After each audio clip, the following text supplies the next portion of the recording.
And now it's time for our final arts and culture segment of the week with our very own Lee Tae-ho, and he joins us live in the studio. Good afternoon, Lee Tae-ho. Good afternoon. So the weekend is coming up, and all of us were looking forward to do something over the weekend, something meaningful. And I hear you want to tell us about an amazing exhibition. I do. Well, I had heard that the works of Picasso had been flown in from Malaga, Spain, so I definitely had to check it out myself. But this was an exhibition that was maybe not familiar for many of Picasso's typical fans. Let's go ahead and check it out.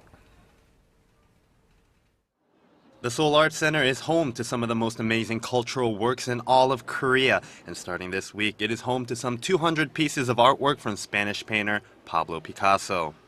His paintings are among the most renowned and expensive works of art in the world. His nude, green leaves, and bust sold for $106.5 million in 2010 at an auction that took a mere 8 minutes. And his work, Boy with a Pipe, sold for $104.3 million in 2004.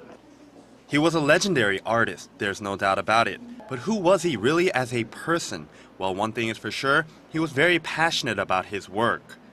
Most of us know Picasso as a famous painter, but he was a man of many talents. In addition to his paintings, he created sculptures, ceramics, and engravings. And now we here in Seoul are privileged to be able to experience these masterpieces at the exhibition Picasso de Malaga, Picasso Absoluto. I had a wonderful chance to speak with the exhibition manager, who told me what differentiates this exhibit from past exhibitions about the legendary artist. Many of Picasso's works from his Cubist period have been shown, but the biggest difference with this exhibition is that many of his hand-drawn illustrations have been included, as well as the original books in which they were published. In addition, this exhibition also features photos of Picasso's later years that help us to better understand those works.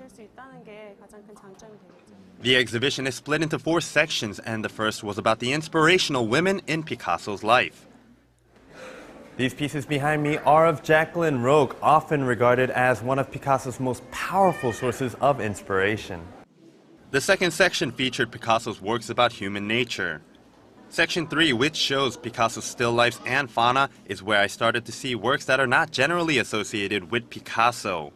I was not alone in noticing the differences between the artwork shown in this exhibition and the artist's more widely known works. We can see Picasso's works in the media or in books, but to see some of the works by him that aren't often seen, collected and presented in this manner, was a great opportunity.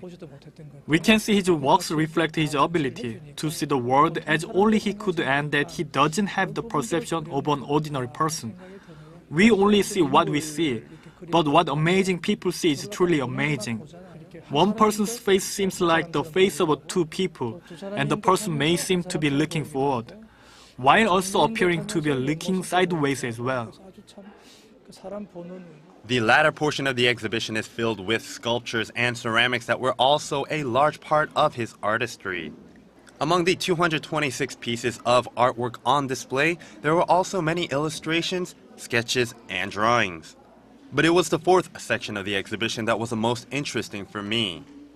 It consisted of photos of Picasso himself. It shows who he was as a person and how he spent his time outside of the studio. Through the pictures, some of which were shot by his wife Jacqueline Roque, we see the kind of life he had. The rest of the exhibit shows off some of his most exquisite works from his later years beyond Cubism. But this is more than just an art exhibition. It had the feel of a story unfolding through the artwork about the life of the man, the myth, the legend, Pablo Picasso, the artist. That's a really unique and special exhibition, and really for us to enjoy that here in Seoul, that's a privilege. It really is, and it's because the way the artwork presented the story of his life, I came away feeling like I had really met the legend himself. Right. I mean, he is the one of the greatest artistic talents of the 20th century, and even 40 years after his death, it doesn't seem like it's waning off. I mean, we could see the liveliness and the creativity in his works even now. Yes, exactly. exhibit really came alive because of the energy and the security and consistency that he felt in his life. And I really got to experience that through the photos that I saw and then relate that back to his works. So how many pieces were actually flown here to Well, actually, Korea? there were 226 pieces flown in from Malaga, Spain, and this was done through the Picasso Foundation, and this was the most ever lent out for an exhibition, so it is a massive exhibition. Right, and I think this is a partnership between Incheon, Korea, and Malaga, Spain, and through that cooperation, we were able to bring this exhibit here, right? Exactly. All right, well, thank you, Taeho. It seems like a wonderful way for us to spend the weekend with family and friends to go check out Pablo Picasso. Exactly. All right, thank you, and we'll see you on Monday.